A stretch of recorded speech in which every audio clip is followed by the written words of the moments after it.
All right, this week we're talking how has parenting changed you with another guest dad. I am Aaron Covington, And I'm Tony Ragg, and we are 40 Black and Dad.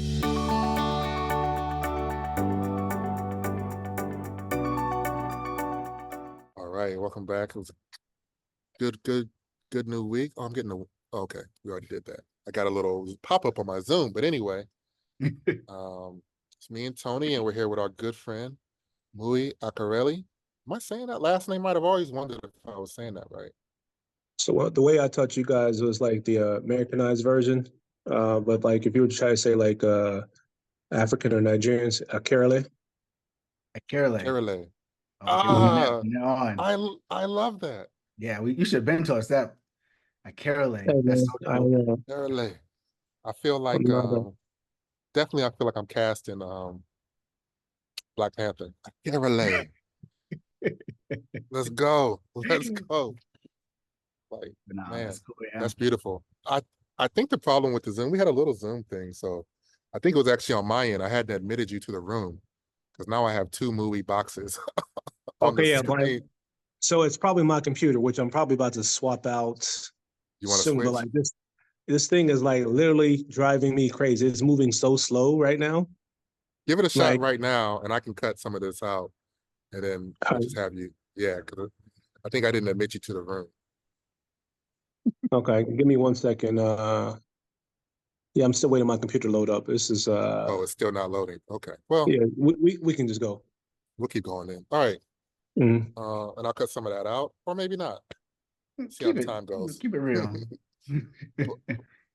But yeah, we want to start off with like things that have been happening in the week of parenting, kind of tracking this is a running diary, what they call an always on podcast, potentially. So this week with my daughter, she's so strong, and she's starting to, she's kind of been doing it for a while, but she's really doing a lot of tummy time and holding herself up, and doing a lot of back bending and just a lot of like her physical things that she does, they're just becoming more prominent now, So that's the thing, like, to notice of the week for us. It's not like a concern or anything. It's just like, oh, this is what's happening. That's cool, yeah. She's so much noticeably stronger now, even though she's always kind of been a strong baby. But now it's at a point where you have to be just a little extra careful, She's out there doing planks, 30-second planks? Yeah, she's holding the plank. She's definitely holding the plank. I remember I could do a 30-second plank. That's cool, yeah. I remember we got two. It looks like he had a different head on. It's just the red. I was like, well, you got a different head. Like, oh, this is crazy. Is there a video quality that looks better? Yeah, I'm gonna close your other video. Okay. Remove. Bam. There you go. There we go. Now we're set. All technical. Yeah.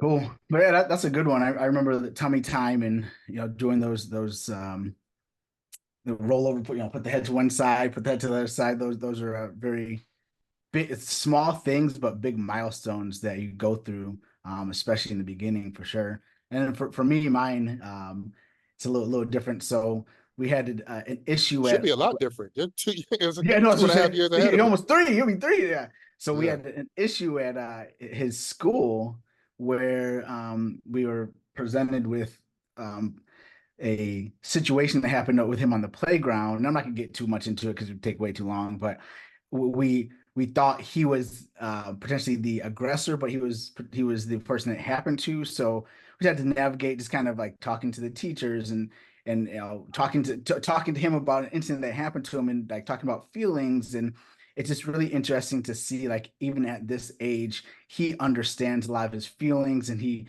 viscerally remembers situations and can explain them to you.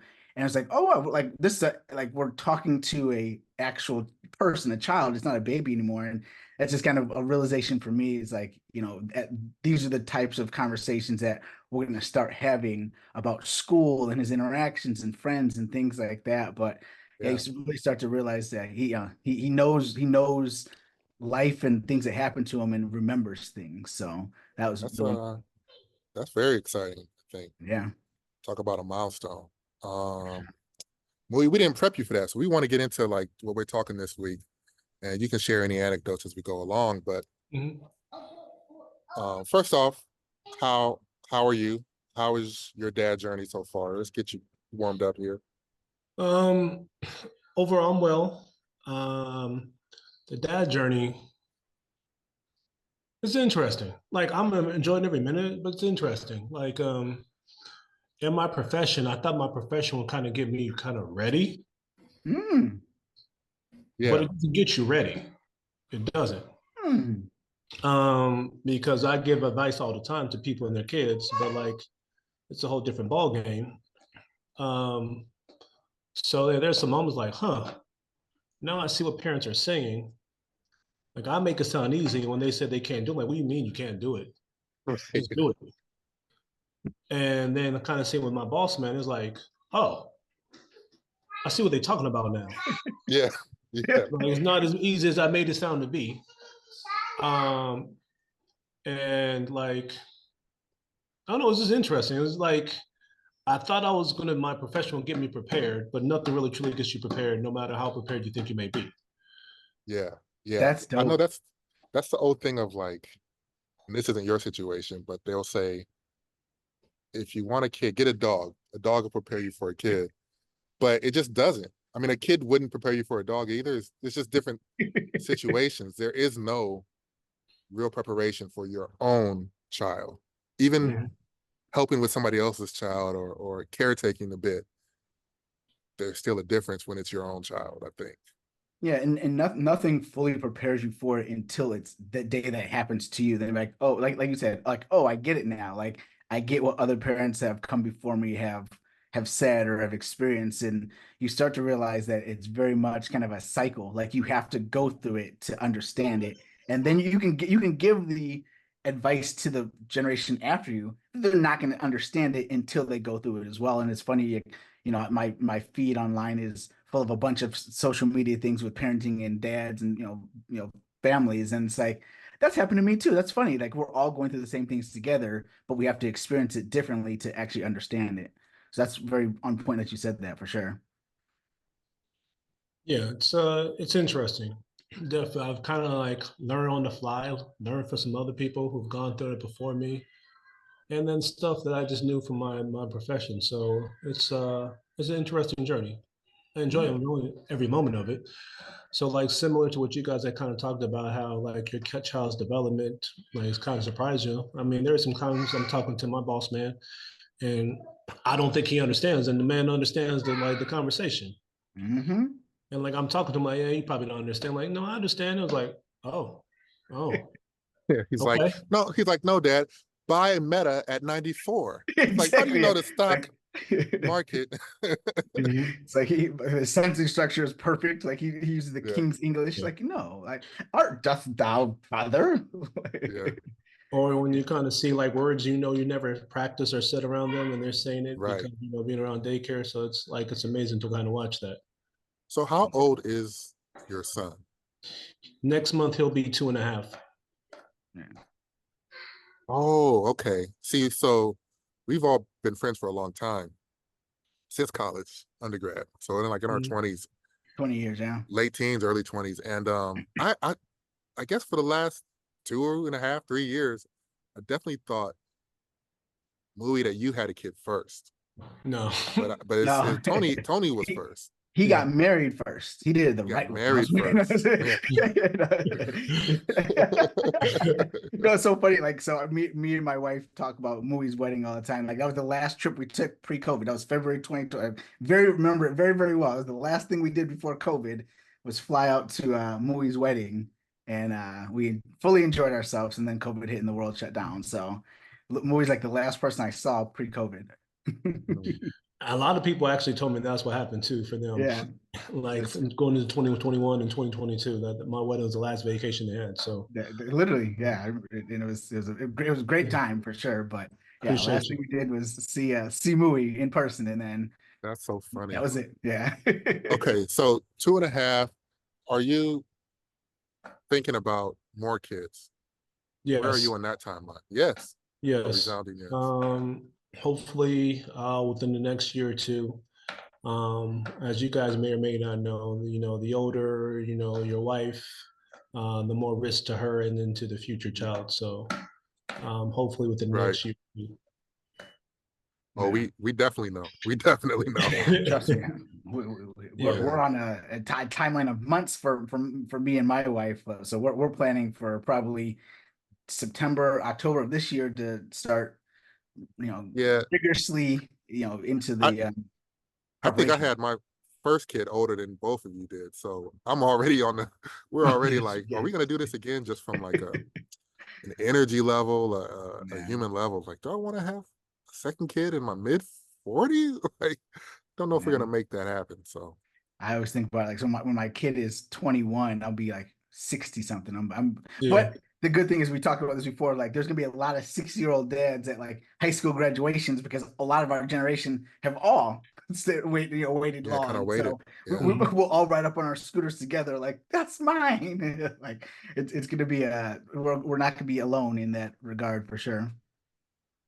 We also won't be 60 like our grandparents were 60. True, yeah. We're gonna be even my parents were pretty active. 60, yeah. My parents are still pretty active, in in their 70s, getting to their mid-70s. So yeah, we'll still be hooping, watching hoop. Maybe I don't know about hoop. Playing horse. There's a wheelchair hoop league. Like, I don't know, like a walker, a no running hoop league. Like you can only walk.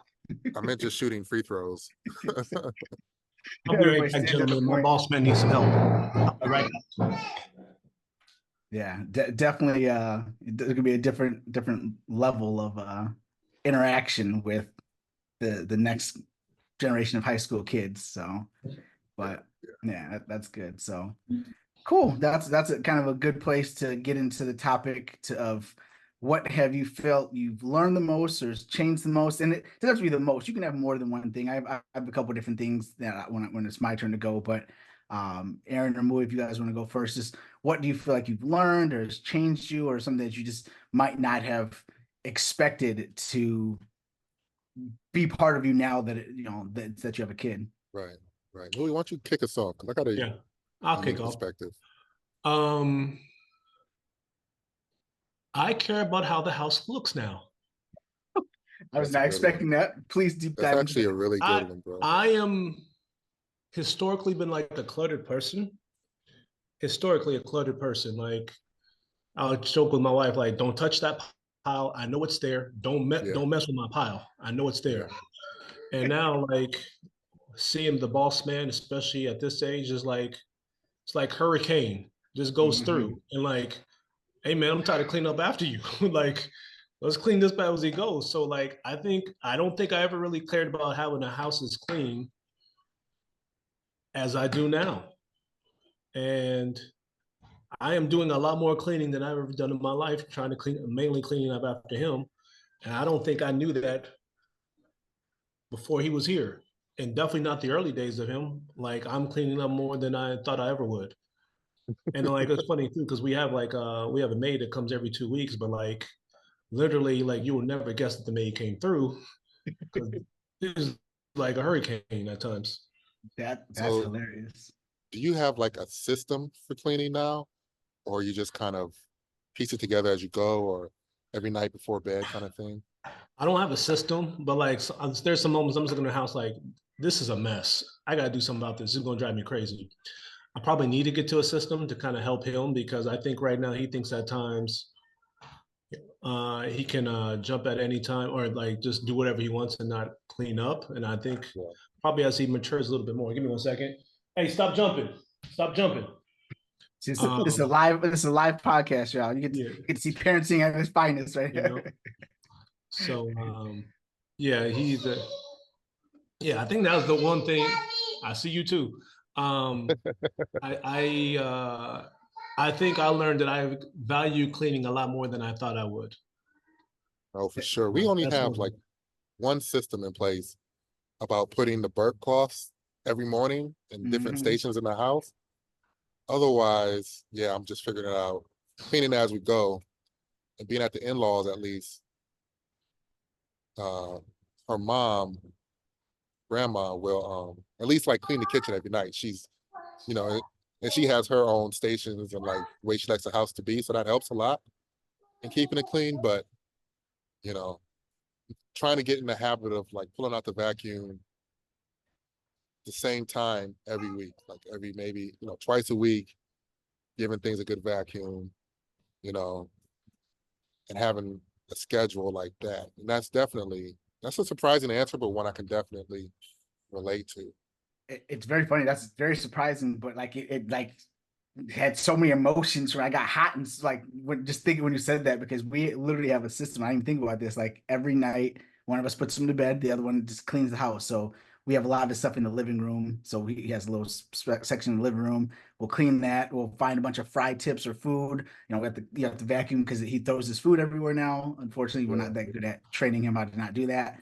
We wash the dishes, like you clean his favorite bowl and his spoon and his cup because you can't not have that the next day. So that's a really funny point that you just like go into autopilot. Like my wife takes me upstairs, I just instantly like I'll have the game on or something. I just clean up the whole house downstairs, spotless every night, knowing good and well the next morning it's going to be a disaster because he's gonna have all of his toys everywhere. So that's a really Rinse good and one. repeat. You do clean a lot. You do clean a lot. So Aaron, you Yeah, got that to look forward to. like I knew cleaning was going to be a lot, but I don't think I cared Yeah. about cleaning. Yeah. I think that's the thing that's kind of surprised me the most, or the thing I learned about myself is like, yeah, I value cleaning more than I thought I ever would. Yeah. We'll get to Tone. Tone, you can do the next one, but I'll say it's also all about storage containers, having proper storage containers for like things, that Marie Kondo and those like organizational shows. It's like you can have a place for everything. It just makes it a little bit easier, notwithstanding like picking up food or mopping Yeah, or vacuuming. we just throw everything in a toy box. Like ain't no storage containers gonna, just at the end of the night, especially if you had a long day, you're not putting nothing. You want one tub. Everything goes in the tub.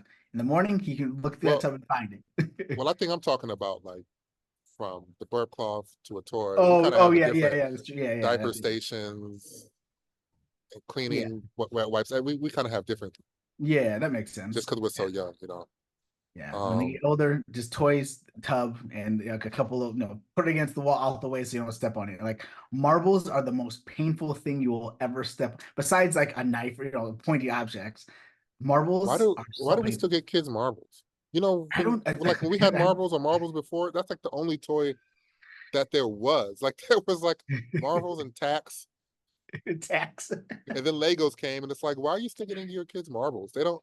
All they are is a choking hazard. That's true, and it's I probably shouldn't have said that. Like but he doesn't eat the marbles. He knows better, but like he just throws them all over there. Like it's like Home Alone in my house every day. Like I stepped on it. I should go Oh upstairs. God, obstacle course. Yeah, exactly. So yeah, that's funny. But yeah, he brought up a good point. I didn't think about that one. So for me, keeping it moving, I have a few things, and I like there's some that are kind of funny, some are just more on point, but like you just don't first of all, you just don't realize how much you changes as a person and getting older. Like I've gotten fatter, gotten older, but I think like I've gotten more compassion for like other people's kids as well. Like before, you wouldn't care about a kid being bad or anything like that outside when you see them, but now you're like, oh, that's how it's just misunderstood. Like, oh, he just needs a good hug, right? Like, you just feel more compassion for other people's kids too, because you know what that parent's going through. And when you're a single guy, you don't think about that kind of stuff. And now you're like, oh yeah, I have to deal with that later on tonight. I'm gonna go give that parent a hug as well. So like, those are some of the things that you just think about that you would never, unless you became a dad or a parent, you would never ever think about having compassion for somebody else's kid, well, somebody else. I'm going to slow you down a second there. I think that's a very personal journey. I can't say that I was like, forget them kids before I was, you know. Yes, you were, Eric. I know you for 20 years, man. You care nothing about no kids. What are you talking about? I mean, I wasn't around kids, but I was not exactly, yeah. But F but them I think kids. now you understand the journey more. That like if you see something like we all know like when we were growing up, you see a kid like crying in the grocery store, like, oh man, that parent ain't doing nothing right, or whatever. But That's not what I thought. This is what I'm that telling is you. what you thought, Aaron. You That is told me not that what I off thought. camera. No, Yeah. I got you on tape.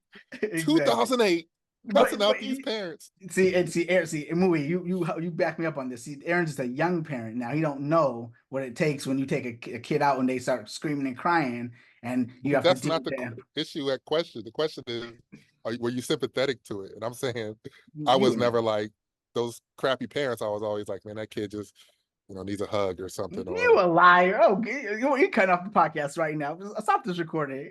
Hey man, hey, I know I thought that, but hey, if Aaron says he don't feel that way, he don't feel That's that what I'm way. saying. Muyi, I thank you for being. I'm glad you're on the podcast today, Muyi. We But go, like, but Aaron. to be honest though, like, hey, some kids they just have meltdowns. Don't matter if the parent doing kids everything they just have meltdowns. It Yeah. just yeah, meltdown, that's what I'm epic saying. It's meltdowns. like no matter what you do, like they just might have a meltdown and you have no control over it. You're like, well, let me just try to help out. And yeah, see, Aaron just don't understand yet because he ain't had no meltdown in his story yet. So he'll see. And in about 6 months, he gonna come back like, Tone, you was right, man. You're not gonna I, say it, but you I gonna think feel you're it. talking about two different things. But because it's one thing to experience it, and you're saying understanding it more. Yeah, I'll understand it Well, more. what I'm saying, once you But I'm not. experience it, then you That's what I understand it. said. Yeah, That's what I said. But I yeah. said, but you're saying that before you had kids, you just didn't give a crap about other people's Well, kids, and no, you thought the you parents didn't were. understand what that parent was going through, is what I'm saying. Like, what I changed is that understanding of like, okay, like, because when you're sitting there, like, oh, they could why don't they just give him the candy? Why don't they just, But I didn't coalesce on think what the that kid though. wants? I didn't think they could just give him But candy. see, I you knew just, it was more what? complicated than that. Let's move on. Aaron just trying to be I'm competitive sorry still. that you're not as Mui, evolved. you say what? I'm sorry that you're not as evolved, Oh, okay. in Mui, perspectives. So, thank you for being here today, sir. hey, look, I hear both you guys' side. I'm not. That's it. Got to hear both Okay, sides. exactly. So, Aaron, what's yours then, sir? Well, mine, see, it's hard to really know. This is definitely a thing that's related to what you were saying. It's hard to really know where I feel like I've changed this fast, you know, in just 5 months. I mean, life has changed so much. I don't know that I've had a chance to really reflect and feel the difference. But movie saying the Mhm. house being clean, like I wasn't too junky before, but like I definitely had stuff not organized in a way, and now like organization, that part of it, I can see is something I care more about. Um, You'll care more and I, when your daughter becomes like a toddler. That's when you for really sure, Exactly. care. Exactly.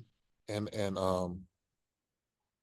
I think just I I would say thinking about the future in a different way, in a more like, not that I took so many risks in my career or anything, but definitely looking at opportunities through a different light, and how to grow different opportunities differently. I don't necessarily know how to put it into words yet, Hmm. but I think everybody can relate to just looking for stability and security more after you building a family. Yeah, that's a good one. I appreciate that. That's a good answer. Um, I know, and I thought one of you guys were gonna say, the patience aspect of it, or like, oh, I just gained more patience. Do either of you feel that you've, you know, fallen into that trap of, oh, I've just become a much more patient person? Understand that. I'll ask Aaron first because I'm curious because I know you're still newer at it. Then I'll ask Mui. What do you feel about just the patient side of it? Do you feel like you've always been patient, or do you feel like you've kind of had to grow a little more patient as Definitely, you've grown with the baby? definitely grow a bit, and not so much like I had patience before, but I didn't have to access it so frequently. Hmm. So I think it's like turning your mind to like the same nodules every day of patience, or yeah, just patience in the Yeah. same way every day. And that's not something, even in relationships, that I had to do um, every day or multiple times a day, you know. And that's something that's definitely learned, that they force you to learn if you need to. Yeah. What are your thoughts on that? It's interesting. I feel like to be a parent, father, mother, whoever, you're going to have to learn to be patient. I think, and I'm sure you're there with me, Tony. I think there's a point where it's like, all righty, when are you being too patient? Because I feel like at this, so my wife will tell you guys, if you ask my wife this question, I don't have any patience. She'll tell you that. She'll tell you that. And I'm like, no, he can't get away with this. He got, because I feel like at this age, like this is when the kids are smart and they will see, they're exploring the world, see what they can get away with, see what they can't get away with. And I feel like at times, like, nah, not happening. We're not doing this today. I don't have the patience. You're not getting away with this. So I feel like I'm right now battling, do I practice patience or do I make it like a principle thing and say, you're not getting away with this? Kind of finding the balance between Yeah. discipline and strictness and compassion and all these things. And that's a really good point too. But my wife will come back, no patience. Yeah, and because one of the things I'd also put on for my things that changed most is like you feel yourself, especially with the kids at our age, having to think more strategically earlier than I thought. Like you said, like they understand more than you thought they would at this point. So you have to be more strategic about how you say certain things and how you present certain things because it can come back to backfire. And especially with the 2 year olds and 3 year olds where no and why are the answers you get pretty much off top for everything. So you can't. I feel like I'm presenting things where I thought he'd be a 5 or 6 at 2 and 3, and I didn't realize that I have to kind of go into patient mode and just be much more. I guess explaining it to I have to explain things more than I thought at this age as well. That's something that I was not aware of, to be honest with you. Yeah. Muyi, are there other things you felt that you've learned? I want to get through, if you have a list, I want to go ahead and get through it. I guess the other thing, maybe two, kind of combining them together. One is this one's really specific, like driving. Definitely pre my wife, pre him. I'll take chances. Now it's like I'm driving home and I'm waiting a little bit longer in traffic to make that left because it's like, hey, I gotta be careful because I got a little one in the back. So I feel like I am driving a little bit more careful because of the little one and also because of my wife, but definitely because of the little one. And then the other one, I guess the other big one, this is the big one I've really been thinking about, which I'm sure you two will definitely be thinking about, or you learning about yourself is now I care about, well, Aaron, you got a couple years. Tony, you're about like 2 years away. School. Oh, yeah. School. You guys in California, I'm in the great state of Florida, and school systems matter. For sure. School systems matter. So I've been having an internal debate with myself. Should I private, public? This is a question I've been having with myself pretty much actually kind of started when he's first born, but definitely as he's getting older and like you see the development and him growing is like, what do I do? What do I do? What do I do? Do I put him in public or private? So that's one thing I guess I'm learning about myself. I'm caring more so about his future. I mean, I think we are all going to care, but I don't think I care as, I don't know. I didn't think I would care this much. You're more cognizant about. Yeah, that's probably a better word. More cognizant about it. Is it kind of like, did you go to public school or private school back in like early, like elementary? Early to middle school was public. I went to a Catholic high school. So I know for me, really, until I kind of came out to a bigger city, right? We were in Columbus for school. I was kind of like, I grew up in public school, but that was kind of the only option where I grew up. It was even smaller city than that. And I was like, yeah, public school is, you just go to school. So I wonder if you're saying like that's kind of how you thought about it before, and now you're really weighing the options. I think that's my experience. Is really what I'm saying. For me, it was I do think my high school got me ready for OSU. I really do believe it got me ready for OSU. So I had no problem putting him in a private school. But I think it's one of those, which we all have to think about, finances. 100%. especially for a private school. And then like main reason why we live at right now is because the school system is considered one of the best in the state. So now Nice. it's like, okay, do I stay with the school system that we're in right now, or do I go private? And if I go private, can I afford it? And that's a good point. Me and Aaron had talked about this on a previous podcast. Talk about the education system and where it starts. And we had talked about traditional school doesn't start to what kindergarten, which is what 5 or 6 or so, and you have to decide, especially at the kids our age, is like, do you want to put them into like a play-based daycare or education-based daycare, or there's STEM-based daycares now as well. So you're thinking about these things even earlier. Well, from my perspective, again, this is my perspective. No, you good. You good. That you have to think about it earlier, and we're actually thinking about moving. I didn't tell you about this movie, so we're potentially moving. I'm in San Diego now. We're either thinking about moving to Phoenix or to the Bay Area to be close to my in-laws. And the one thing we're looking at, everything I'm looking at is the schools. Like, is it a STEM program? Is there opportunity there? Is the public school A-rated? Are there private school opportunities there as well? Because that is a huge thing for kids, especially with this generation. Education and what they're learning is going to be very, very important, and not just the regular curriculum-based things. No, Outside of that. 100%, because when I do think back about my schooling, and granted, I had so few options in my hometown, but I don't think they prepared me for the world. So when I look at for my kid, I'm like, oh, school can be better than like my experience, especially my elementary experience, which was just like the children running the school basically. At the time I was there, was just not great. And I wouldn't want her to have an experience like that. That would terrify me. It was so traumatic. But the driving thing is interesting too, because we went to a dinner for a friend this week. We had a babysitter, and on the way home I was like, it's late. Not late, but it's dark. It's like 9:30, and I'm like, we got to make it home. And I never had that kind of thought like this before, but it's like a movie scene, and like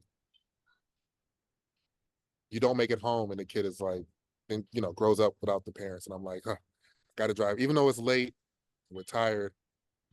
Like an extra boost of adrenaline kicks in, so it's like I got to make sure we're super safe. We get home, she gets home, her parents get home, So it is a kind of a mind trick. That's something like driving. All of a sudden, you become so cognizant of the dangers of it, and just in a different way. And on top of that too, you want to make sure they don't fall asleep in that car seat, because if they fall asleep in the car seat and you wake them up, they up. That even a 5-minute nap. It's Muyi shaking his head. You might not experience it. Yeah. No, that's true. But I'm saying she wasn't in the car with us then. She wasn't. Us. Okay. So I'm like, her parents have to make it home so she grows up with parents. Got it. I see what you're saying. That's true. Yeah. And I'm watching the corner because I don't want it to be like a movie where everybody's crying at home because they're like, oh, your parents got, and her story 20 years from now is like, my parents were in an accident when I was 6 months old. That terrifies me. No, that's true. I see that and hear that all the time, especially now with the news. Like, both parents passed away, or something happened to them, and they have to grow up without their parents. You feel that's also kind of the compassion. You feel like, man, like that. I would feel heartbroken if we put ourselves in a situation where a legend had to be raised by somebody else. So that's very spot on for me, for sure. So Tone, what other things did you have? We can get to your last. My last one, and again, this is for me personally. I'll have to caveat that everything now because Aaron. But I just have a bigger appreciation for my parents. Aaron didn't even smile at that. Damn. Okay. I have a bigger appreciation for my parents. I mean, you should. This is a personal. We're not. Shut up. Well, you attacked me experts last for the time. world. You're gonna replace Aaron. We're gonna cancel Aaron's contract. But no, I just have a bigger appreciation for my parents and how they were able to do it at such a young age with the lack of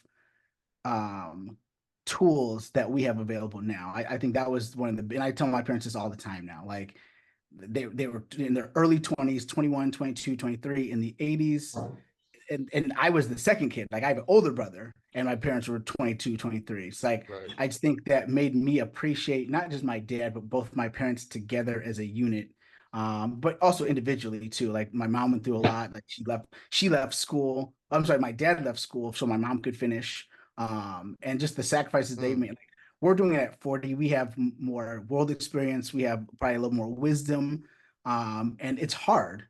And to think about somebody in their 20s, and people do it all the time. So respect to all the people who do it, but my parents specifically is like, I really appreciate the fact that they did everything they could to get us to work, get us to school, good grades, Sure, not skipping school, doing athletics, and get to college as well. Like, just a super appreciation for that, for sure. Muyi, do you feel a similar increase in gratitude to your folks? Yeah. So one, I do feel that way, and also with my profession, I definitely have better feeling, appreciation, mainly because alluding to what Tony kind of mentioned earlier about seeing other kids, they're like, geez, my parents don't go for that. God bless them. So yeah, I'm definitely more appreciative of more appreciative now that I'm raising my own son, my boss man. But I think I've always been appreciative, seeing how everything they do things as well. So yeah, I'm definitely appreciative of what my parents have done. I love that you call him the boss man. Yeah, That's my nickname for him. Yeah, because he is the boss. Like, at that age, he's the boss. Yeah. Yeah, I think they're the boss until they leave the house, and even then they're like a part-time boss. Yeah, I mean, I still call my parents now, like, yeah, why didn't y'all help me out with this? Yeah. So, but yeah, I think that just, and like I said, not just the age that, being younger, but also just the time. Like, we have a lot of tools and resources available to us, like this podcast, like and subscribe. Well, But what's just things interesting that is they, like what's yeah, interesting is like back then, they just throw you in a blanket in the car. So like they had yeah, less, but they didn't know. So it was just yeah, like, yeah. what we would say now is like cutting corners or doing something like dangerous. That's just how parents were back then. It was like, Survival. That's just just sit in the survival. crib, Yeah. be quiet, and that's what you did. You You didn't have sat to on like grandma's lap in the front seat with the seatbelt on. Like, in that the was car, the norm. Like, seatbelt, maybe a even seatbelt. seatbelt. Yeah, That's if grandma wore a seatbelt. She might have been exactly. I don't like seatbelts person. Yep. So Exactly. And the car was not had no airbags. There was no crash test rating on it. It was just, you was in the car. Like, it was a steel bucket and you was in it. So yeah, I mean, like I said, I just think that is one thing that really I yeah. really appreciate, for sure. And Muyi, so what are some things as you wrap up that you really want to make sure you pass on, especially because you have a son, and about being a man, being a young man, as he grows up, that you think about making sure you impart upon him?